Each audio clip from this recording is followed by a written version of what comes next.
વિદ્યાર્થી મિત્રો, આજે આપણે ગુજરાતી જોડણીના નિયમો વિશે સામાન્ય એવી માહિતી મેળવશું. તો આપણે ગુજરાતીમાં જોડણીના નિયમો અસ્વર માટેના, દીર્ઘ માટેના અને અનુસ્વાર માટેના એવા 3 વિભાગમાં આપણે જોડણીના નિયમોને વિભાજન કરીએ છીએ. તો પહેલા આપણે જોઈએ જોડણીના નિયમોમાં હસ્વ માટેના જોડણીના નિયમો. એમાં પહેલો જ નિયમ છે કે હસ્વ ઈ આવતા હોય એવા પૂર્વકો.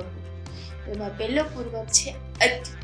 તો શબ્દો આપણે એના ઉદાહરણ સાથે સમજ મેળવીએ. અતિશય, આ શબ્દમાં તમે જોઈ શકો છો અતિશય હસ્વ છે. પછીનો શબ્દ છે અતિ જ્ઞાન, અતિ પુષ્ટિ, અતિરિક્ત. પછી અધિકારી, અધિ ઉપરથી નવા શબ્દો કેટલા બને છે. એમાં જોજો બધા જ શબ્દોમાં તમે નોટિસ કરજો અધિ છે હંમેશા હસ્વ જ આવે છે. અધિકારી, અધિસૂચના, અધિનિયમ, અધિકૃત. પછીનો પૂર્વક છે અભિ. તો અભિમાં ભી છે એ હસ્વ છે. અભિરુચિ, અભિમુખ, અભિનય, અભિના. પછીનો પૂર્વક છે નિ. એના શબ્દો આપણે જોઈએ નિવેદન, નિયોજન, નિયંત્રણ, નિગ્રહ. પછીનો પૂર્વક છે નિહ. એના શબ્દો આપણે સમજ મેળવીએ નિઃકૃત, નિઃસ્વાર્થ, નિઃશબ્દ. આ પૂર્વકો આપણે જોઈએ એમાં બધા જ હસ્વ છે, પણ અપવાદરૂપ એવા 3 શબ્દો છે કે જે સંધિના નિયમ પ્રમાણે દીર્ઘ આવે છે. તો એ શબ્દ છે નીરવ, નીરસ, નિરોધ. આ 3 શબ્દોમાં સંધિના નિયમ પ્રમાણે તે દીર્ઘ ઈ આવે છે. પછી પરિગ્રહ, પરિત્યાગ, પરિમિતિ, પરિચિત, પરિસ્થિતિ. તો આ બધા જ શબ્દોમાં તમે જોઈ શકો છો બીજો અક્ષર છે એ હંમેશા કેવો છે હસ્વ જ છે. પછીનો છે પૂર્વક પ્રીતિ, પ્રીતિકાર, પ્રીતિકુળ, પ્રતિનિધિ, પ્રતિદિન. તો આ બધા જ પ્રતિદિન, આ બધા જ શબ્દોમાં તમે જોઈ શકો છો પ્રતિ હંમેશા તી કેવો છે હસ્વ છે. પછીનો પૂર્વક છે વિ. તો વિજ્ઞાન, વિસ્તૃત, વિભિન્ન, વિનિમય. આ બધા જ શબ્દોમાં વિ એ પહેલો જ અક્ષર છે અને હંમેશા હસ્વ જ છે. પછીનો પૂર્વક છે કે જેમાં ઈ એ હસ્વ આવતો હોય બહિર, બહિર્ગુણ, બહિ ઉપરથી બહિર્મુખ, બહિસીમા, બહિષ્કાર. આ બધા જ શબ્દોમાં તમે જોઈ શકો છો બહિ છે એ હસ્વ છે.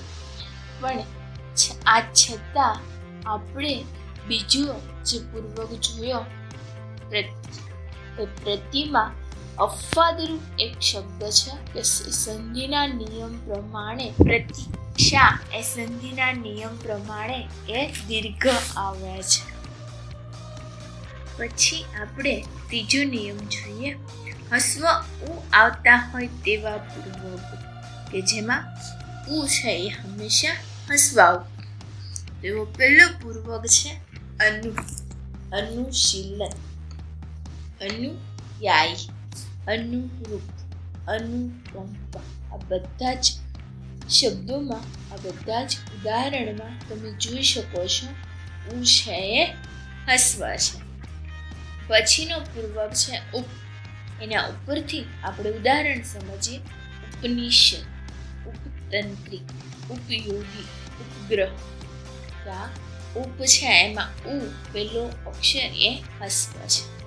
પછીનો પૂર્વક છે સુ, સુરુચિ.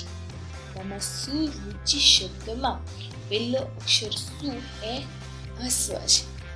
સુદીર્ઘ, સુરક્ષિત, સુવિચાર. પછીનો પૂર્વક છે કુ, કુપુત્ર, કુછંદ, કુકર્મ. પાતર. આ બધા જ શબ્દોમાં પહેલો અક્ષર ઉ એ હંમેશા હસ્વ આવે છે. પછીનો ચોથો નિયમ છે હસ્વ ઉ આવતા હોય તેવા પૂર્વગો. અને એવા પૂર્વગો આપણને 3-4 વિશે માહિતી મેળવવી. પહેલું છે દુષ. તો એમાં દુષમાં દુ છે એ હંમેશા કેવો આવે છે? હસ્વ આવે છે. દુરુપયોગી. પછીનો શબ્દ છે દુર્ગંધ. દુઃસર. દુર્ભાગ્ય. પછીનો પૂર્વગ છે ઉત અથવા તો ઉદ. ઉદાહરણ જોઈએ આપણે. ઉત્તમ, ઉદ્વિગ્ન, ઉદાસી, ઉત્પત્તિ. આ બધા જ શબ્દોમાં તમે જોઈ શકો છો ઉત અથવા તો ઉદ બંને શબ્દોના બે ઉદાહરણ છે. અને બંને શબ્દોમાં એ પહેલો અક્ષર છે ઉ એ હંમેશા હસ્વ આવે છે. પછીના પૂર્વગ છે પુનર. તો પુનર એના ઉદાહરણ જોઈએ. પુનઃ વાચન, પુનઃરૂપ, પુનરાવર્તન, પુનર્લગ્ન. આમાં પહેલો અક્ષર પુનઃ છે, તેમાં ઉ એ હસ્વ આવે છે. પછીનો પૂર્વગ છે પુર. એમાં પૂરમાં પહેલો અક્ષર પુ છે એ કેવો આવશે? હસ્વ ઉ આવશે. પૂર બહાર, પૂર જોશ. પછીનો પાંચમો નિયમ છે શબ્દના છેડે ભૂત કૃદંત તરીકે આવતા ઈ માં ઈ હંમેશા હસ્વ આવે છે.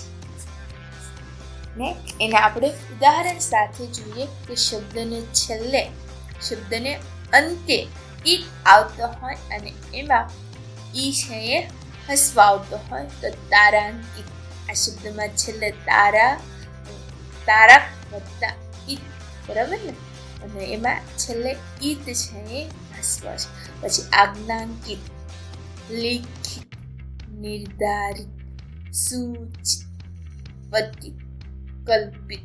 આ બધા જ શબ્દોમાં તમે છેલ્લે જોઈ શકો છો કે ઈત છે અને ઈ હસ્વ છે. એમાં અપવાદરૂપ આપણને 2 શબ્દો મળે છે કે જેમાં છેલ્લે શબ્દને અંતે ઈત આવતો હોય પણ એ બંને શબ્દમાં દીર્ઘ છે. જો ગૃહિત, ગૃહ વત્તા ઈ પણ છે ને ઈત એ દીર્ઘ છે. ઉપવિત, એમાં ઉપ વત્તા વિ તો એ પણ વિતમાં વી એ દીર્ઘ છે. પછીનો જળનીનો હસ્વવાળો છઠ્ઠો નિયમ છે નામ પરથી વિશેષણ બનાવવા હોય ત્યાં ઈક પર પ્રત્યયમાં હસ્વ ઈ આવે છે. એનું પ્રથમ ઉદાહરણ આપણે જોઈએ કે આપણી પાસે નામ હોય ઇતિહાસ અને એના ઉપરથી આપણે વિશેષણ બનાવવું હોય તો પાછળ ઈક લગાડીએ તો આપણી પાસે શબ્દ આવશે ઐતિહાસ. તેમાં શીખ આપણે જે ઈટ લગાડ્યો ઈટ હંમેશા હસ્વ આવે. સાહિત્ય પરથી સાહિત્ય, લાક્ષણ પરથી લાક્ષણિક, સમાજ પરથી સામાજિક અને માધ્યમ પરથી માધ્યમિક. એમ આપણી પાસે નામ પરથી વિશેષણ બનતા હોય એવા શબ્દો હોય અને એને આપણે શબ્દને અંતે ઈક લગાડીએ તો એમાં ઈ છે હંમેશા હસ્વ જ આવે છે. પછીનો 7મો નિયમ છે ઈકા પર પ્રત્યયવાળા હસ્વ ઈ આવે છે. એ શબ્દને અંતે ઈકા લાગતું હોય તો એ કેવું આવે? હંમેશા હસ્વ જ આવતું હોય છે. એના ઉદાહરણ આપણે જોઈએ. અનુક્રમણિકા. અનુક્રમણિકા શબ્દમાં અનુક્રમણી વત્તા ઈકા શબ્દ છૂટો પડી જાય એટલે આપણને હસ્વ ઈ અને કા એ નજર સામે આવી જાય છે. માર્ગદર્શિકા, શિક્ષિકા, નગરપાલિકા. પછીનો 8મો નિયમ છે ય પહેલા આવતો ઈ એટલે ઈ પ્લસ ય તો ઈ કેવો આવશે? હંમેશા હસ્વ જ આવશે. સક્રિય, ક્ષત્રિય, કાઠિયાવાડ, દરિયો, ઓશિયાળો, કરિયાતું. આ શબ્દોમાં તમે જોઈ શકો છો સક્રિયમાં યની પહેલા ક્રી છે તો એ હસ્વ છે, ક્ષત્રિય તો તી છે એ હસ્વ છે. પછી કાઠિયાવાડમાં યની આગળ ઠ લાગ્યો છે તો એ હસ્વ છે. દરિયો તો યની આગળ રી છે તો એ રી હસ્વ છે. પછી ઓશિયાળું એની આગળ ય શબ્દની આગળ સી લાગ્યો છે તો એ હસ્વ છે. કરિયાતું એમાં રી એ હસ્વ છે. પછીનો નિયમ છે શ્રેષ્ઠતા દર્શક રૂપ તરીકે આવતા ઇષ્ટ કે ઈટમાં હંમેશા ઈ એ હસ્વ જ હોય છે. કનિષ્ઠ ની આગળ આવ્યો ને એ હસ્વ છે. ધનિષ્ઠ, વરિષ્ઠ, શિષ્ટ, પરિશિષ્ટ, વિશિષ્ટ આ બધા માલ એ શ્રેષ્ઠતા દર્શક છે અને એમાં એ હસ્વ ઈ આવે છે. પછીનો નિયમ છે જોડાક્ષર પહેલા ઈ કે ઉ હસ્વ હોય. ઉદાહરણ સમજીએ આપણે. ભિસ્તી, દિવ્યા, જુસ્સો, કિસ્સાકોશ, વિશ્વ, સંક્ષિપ્ત, કિસ્મત. અહીંયા એના અપવાદરૂપ શબ્દ આપણે 2-3 ઉદાહરણ સાથે સમજીએ. તીવ્ર એમાં તી છે એ દીર્ઘ છે. શીઘ્ર એમાં શી એ દીર્ઘ છે. ગ્રીષ્મ એમાં ગ્રી એ દીર્ઘ છે. ભીષ્મ તો એમાં તમે જોઈ શકો છો કે શબ્દ પ્રથમ શબ્દ એ દીર્ઘ છે. પછી ઉદાહરણ જોઈએ. સૂક્ષ્મ, સૂતર, શૂન્ય, મૂલ્ય. આ અપવાદરૂપ શબ્દોને આપણે નિયમ 9 જેમાં ઉદાહરણ આપણે જોયા હતા હસવાના, પણ આ અપવાદરૂપ શબ્દો એ દીર્ઘ છે જે આપણે યાદ રાખવા ખૂબ જ જરૂરી છે.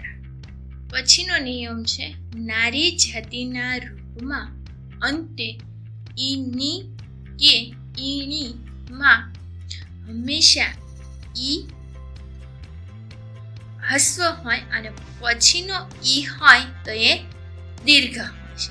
એટલે કે શબ્દને છેલ્લો ઈ હોય તો એ દીર્ઘ હોય અને આગળનો શબ્દ એ હસ્વ હોય છે.